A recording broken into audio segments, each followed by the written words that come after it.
There's a reason NASA stopped exploring the deep sea. I now know the horrifying reason why. I am a former NASA scientific researcher in charge of studying deep sea life, but after our recent discovery, I don't recommend you ever go near the ocean again. Recently, the entire NASA oceanographic research team was fired, and the whole operation was shut down without notice, and I don't blame them for it. We were having way too many casualties to make the research worth it. On an off note, it's deeply tragic what happened recently with the OceanGate submarine that imploded. However, I think I'm correct in my suspicion on what caused it, but of course, it's not what the public was told. I'm being extremely careful with the information I release since people have disappeared for leaking much less information in my profession. Anyway, I will now detail a few incidents that I think the public needs to be aware of. Our first disturbing discovery came from Case Study 1, Montesera oil rig diving incident. I was involved with a study that was sanctioned between NASA and a private corporation to investigate an unknown anomaly. Metal parts at the bottom of the rig had taken damage from an unknown source, and a dive team of 3 was sanctioned to investigate it. The dive did not go well. Something we'd never seen before was down there with the divers. We do not know much about it, but I can tell you what we do know. It resembles an extremely intelligent class of giant cephalopods, more intelligent than any other sea creature ever encountered. They are strong and carnivorous and extremely large. It's theorized they purposely damaged the rig to lure humans deep down. It's unknown what they normally eat or why they sometimes decide to target humans, but it is clear they will not hesitate to eat us.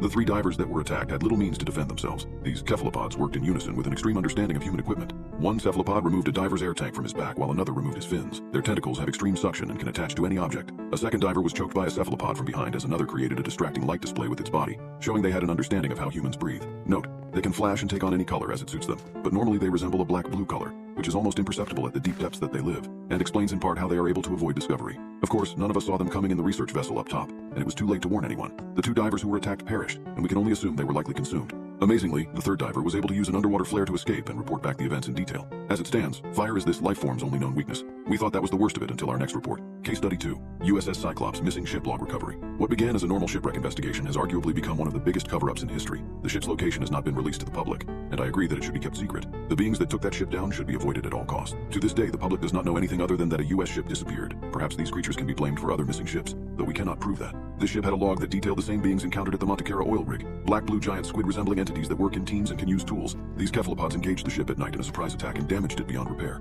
They dragged down survivors, including many from atop lifeboats, using their tentacles. They left no trace of their encounter. They are clearly incredibly strong and can easily hold humans underwater, drowning them. There's a theory that they may even derive pleasure in killing, shown by them flashing certain patterns on their bodies immediately upon the taking of a life, although this is still just a theory. There are other incidents that I won't get into. I don't intend to scare people by bringing this information to light, but I do think divers, and people who are interested in using submersibles to investigate the deep sea, need to be warned. These creatures normally stay in very, very deep water, and there's only a few incidents of human interaction. For the common person, they generally pose no threat. While extremely intelligent, they have not shown the ability to create tools, only to use those which humans have made. It is likely that they only go after humans when they are unable to find sufficient food sources in their own environment. I cannot understand why our government is hiding their existence, as they are just natural sea predators like sharks and orca whales. But whatever the reason, remember this: humans are not the top predators in the deep ocean. Naturally, NASA has chosen to avoid further exploration of the deep sea for now to avoid contact with these creatures, until the proper measures are put in place.